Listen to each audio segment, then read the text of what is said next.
위켄드가 평일에 다 못한 공부를 주말에 몰아서 한다, 이렇게 일정을 짜시는 어머님들도 계시는데요. 아이들은 기계가 아니에요. 그냥 해야 되니까 문제를 푸는 거지, 이걸 정말 효율 있게 공부하고 있는 게 아니라는 걸 아셨으면 좋겠어요. 제가 초등학교 교사로 근무하면서 교실 환경에 굉장히 많이 신경을 썼었어요. 교실 안에 환경을 구성할 때 우리 선생님들께서 가장 신경을 많이 쓰는 부분이, 아이들이 교실이라는 공간 안에 머물었을 때 머무는 그 시간 동안 최대한 많은 것들에 노출되면서 자연스럽게 습득되는 환경을 만들기 위해서 노력을 해요. 그래서 우리 반이 꼭 지켜야 할 약속, 규칙이라던가, 아이들이 오며 가며 익혔을 때 하나라도 좀 자기의 것으로 자연스럽게 만들 수 있는 속담, 고사성어, 어휘, 영어 단어, 이런 것들을 교실의 구석구석에다가 배치를 해놔요. 저는 우리 아이들이 영어를 공부할 때요, 그렇게 했으면 좋겠다라는 생각을 했고요. 책상에 앉아서 보내는 시간이 많은 지금과 같은 분위기에서는요, 우리 친구들이 책상에다가 무언가를 두고 내가 노력하지 않아도 자연스럽게 눈에 들어와서 익혀지는, 습득되는 그런 형식의 공부가 필요하겠다라는 생각을 했고요. 두 번째 이런 아이디어를 낸 이유는, 탁상 달력의 탁자가 저는 식탁이라는 생각을 했어요. 식탁은 어떤 공간이냐면 엄마랑 만나는 공간. 요즘 우리 초등학생들 굉장히 바쁜 거 아시죠? 그래서 엄마랑 식탁에서 만나서 잠시라도 이야기를 나눌 수 있는 시간이 아침과 저녁. 그 시간에 엄마랑 영어로 어떤 것도 좋으니까 자연스럽게 대화를 나누는 것만으로도 도움이 되는데, 문제는 막상 그 시간에 밥을 먹으면서 앉아서 무슨 영어 대화를 나누어야 도움이 될지 선뜻 시작하기 어렵다는 거예요. 그래서 우리 어머님들께서 아이들이 좋아할 만한 반찬을 떠먹여 주듯이, 우리 어머님들을 위해서, 아이들을 위해서 그날그날의 문장들과 영어 단어들을 제가 떠먹여 드리고 싶은 마음이었습니다.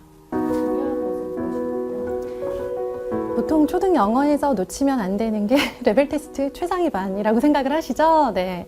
영어로 해리포터를 읽어야 되고, 그리고 영어로 자유자재로 막 드라마나 만화 영화를 들어야 된다. 그 정도 수준을 갖춰야 된다라는 어쨌든 목표는 있으실 거예요.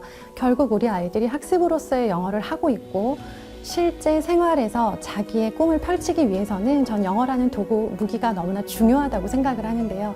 그러기 위해서 두 가지를 잡으셨으면 좋겠어요. 첫 번째는 흥미입니다. 아이들이 원하지도 않는 영어를 계속적으로 강요받았을 때 사람은 누구나 흥미라는 걸 잃게 되고요. 또 흥미가 떨어진 상태에서 영어라는 과목을 계속 학습으로만 접하다 보면 나는 열심히는 하는데 잘하지는 못해 라는 생각을 할 수밖에 없어요. 영어에서 정말 중요한 건 못해도 괜찮으니까 자신감을 가지는 거예요. 영어 공부할 만해. 그리고 나 그렇게 못하지 않아.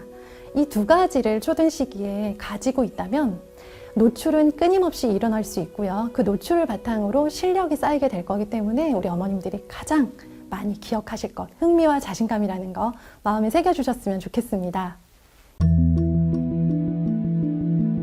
실은 저는 이제 초등학교에서 담임 교사로 근무했지만 또 영어 전담 교사로 근무하면서 3학년부터 6학년까지 영어 교과서에 있는 모든 내용들을 다 가르쳐 본 경험이 있어요. 초등 영어 교과서에 이렇게 중요한 문장들, 주요 구문들이 다 나오는구나 라는 걸 제대로 알았는데, 문제는 아이 입장에서는 재미있다라고 느낄 만한 요소가 많지 않았고, 또 하나 영어 교과서에 나오는 그런 정형화된 문장들이 실제로 우리 아이들이 보고 있는 영어로 된 영상이나 만화 영화 혹은 미국 드라마, 영국 드라마 등에 자주 나오는 그런 문장들이 아니라는 점이었어요. 그래서 정형화된 문장도 물론 담았습니다만 최대한 단어를 바꾸고 그 안에 재미있는 이야기를 넣어서 아이들에게 흥미를 더하도록 했고요.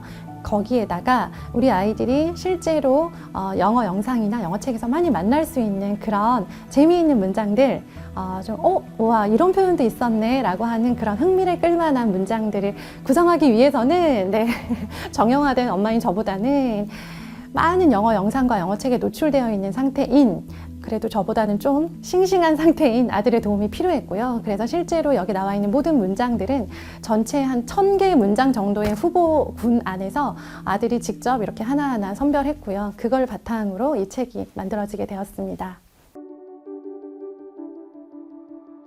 싫어했던 건 저 때문인 것 같고요. 저는 영어 욕심이 많던 엄마였기 때문에 집에서 영어 영상을 보여주고 영어 책을 읽어주고 영어로 말을 걸면서 아이가 흥미와 자신감은 상관없이 제가 노출만 많이 시켜주면 될 줄 알았거든요. 근데 아이는 영어를 너무 싫어하게 되었고요. 저 때문에 아이가 영어에 대해서 가진 그 거부감을 없애는데 한 2년 정도가 걸렸어요. 그래서 초등학교 2학년 때부터 뒤늦게 파닉스를 공부하고 그때부터 차근차근 시작을 하게 되었는데요. 지금은 그때보다는 훨씬 흥미와 자신감이 많아졌어요. 비결은 자연스럽게 아이가 영어에 대해서 흥미를 가질 때까지 기다렸다가 이제 됐다라고 생각되는 시간부터는 끊임없이 계속 노출을 해주려고 노력을 했고요. 노출을 하다 보면 어느새부턴가 아이 입장에서는 들리는 문장이 많아지고 뜻이 이해가 되는 문장이 책 속에 많아지기 시작을 해요. 우리가 전혀 모르는 그런 아랍어로 쓰여진 책을 보잖아요. 그러면 이 책은 읽을 엄두가 안 나잖아요. 근데 한글이 아니고 영어인데 좀 쉬운 문장들, 쉬운 단어들이 섞여 있는 영어책을 보면 전체를 이해할 수는 없지만 그래도 읽을 수는 있겠다라는 마음이 드는 것처럼 아이들도 딱 그렇거든요. 그래서 아이가 읽을 수 있는 수준의 그런 쉬운 내용들이 담긴 영상과 책으로 계속 노출을 해줬고, 그러면서 이제 꾸준하게 그 단계를 아주 조금씩 올려가다 보니까 이제 넘칠 정도로 노출을 해준 결과 문제를 풀어봤는데 문제를 맞출 수 있는 그런 자신감이 생기더라고요. 이 실력이 뭐 영원할 거라거나 계속 발전할 거라고도 생각하지 않습니다. 꾸준한 노출은 지금도 계속 해주고 있습니다. 엄마표 모든 과목이 그렇습니다. 영어뿐만이 아니라 가르치는 입장에 서지 않으셨으면 좋겠어요. 두꺼운 영어 원서 읽는 아이들, 그 책 우리 어머님이 정확하게 해석하면서 읽으실 수 있을까요? 그 정도 수준 되는 어머님들 많지 않습니다. 그러면 그 정도 수준이 되는 어머님들은 엄마표를 다 성공하실까요? 그것도 아니에요. 우리가 엄마로서 집에서 단계를 밟아 공부하는 아이들에게 해줄 수 있는 가장 좋은 것들은 학원을 오가지 않아도 되는 아껴진 시간 동안 더 편안한 분위기에서 자연스러운 노출을 많이 해주면 좋겠다라고 생각을 하시고요. 더 많이 들려주고 더 많이 읽게 해주고 그런 분위기를 만들어주되 안 읽으려고 그래요, 안 보려고 그래요 하시죠. 아이들이 그걸 봐야 될 이유는 없죠. 아이 입장에서는 너무 싫은 공부예요, 그냥. 그렇기 때문에 우리 아이들에게는 칭찬과 보상이 너무나 중요합니다. 지금 아이는 왜 공부를 해야 되는지 모르는 상황에서 엄마가 매일매일 내준 영어라는 과제를 해가고 있는 상황이다라는 거 기억하시고요. 원칙대로, 그리고 또 아이의 어떤 학년이나 성향이나 상황에 따라서 적절한 수준의 보상들을 아이와 함께 고민해 보시고 계획하셔서 약속하셨으면 지켜주세요. 네, 그렇게 진행하셨으면 좋겠습니다.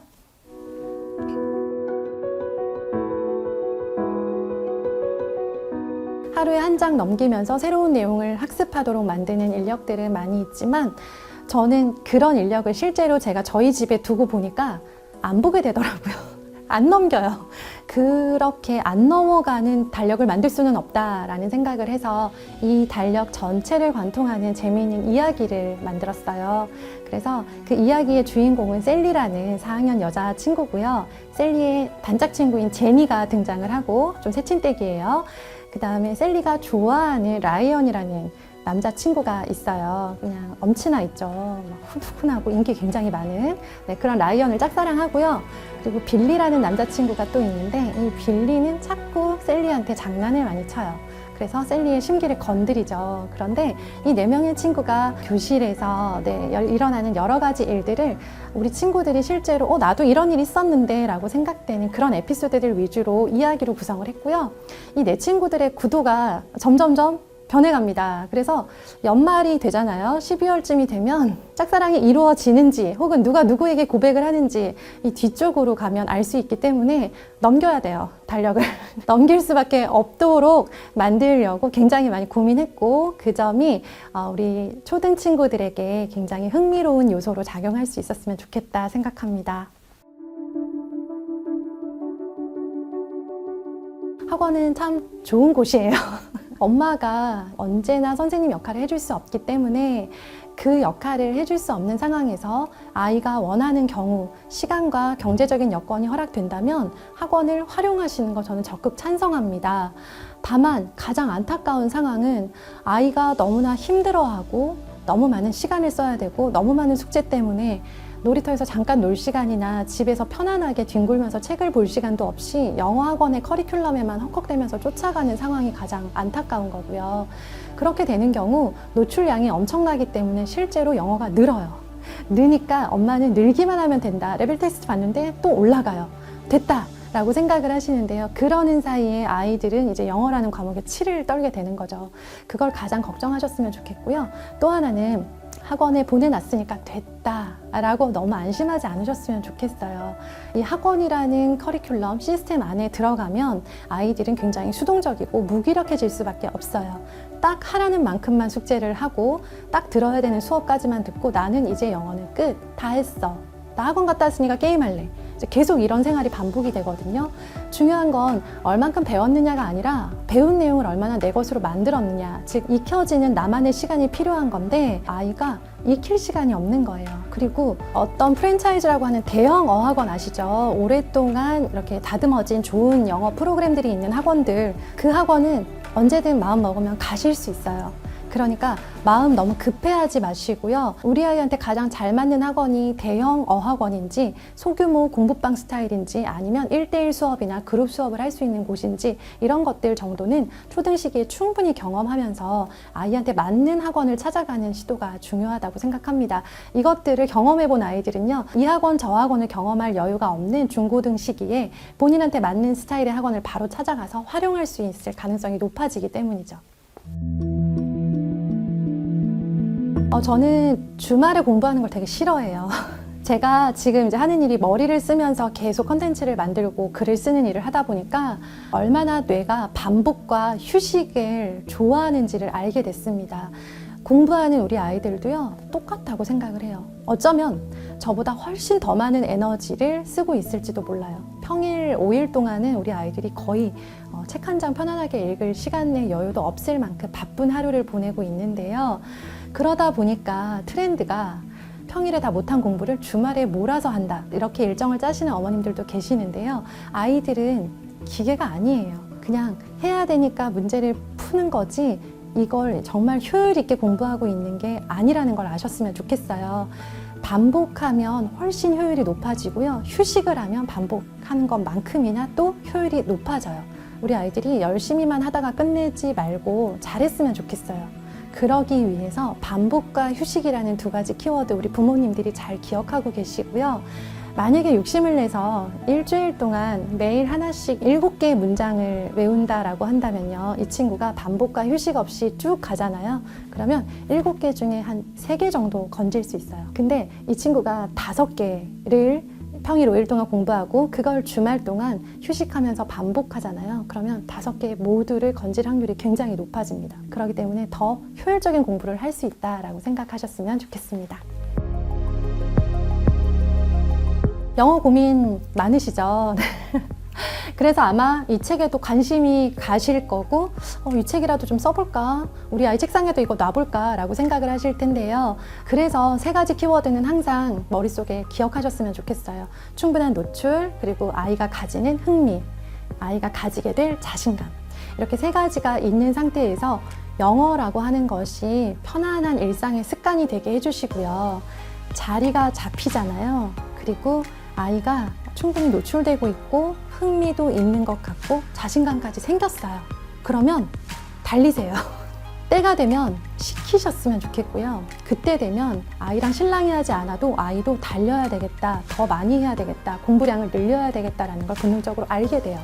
아이가 알게 되고 엄마도 이제 해도 되겠다라는 믿음이 생긴 그 시점, 그 타이밍이 언제인지를 양쪽 모두 알아채는 게 되게 중요하고요. 그렇게 되면 그때부터는 좀 더 어려운 지문, 좀 더 어려운 문제집, 좀 더 어려운 자격증 시험 도전할 수 있어요. 그때까지는 욕심내지 마시고 노출, 흥미, 자신감 이 3가지를 가지고 우리 아이만의 영어 로드맵을 가지고 가보셨으면 좋겠습니다.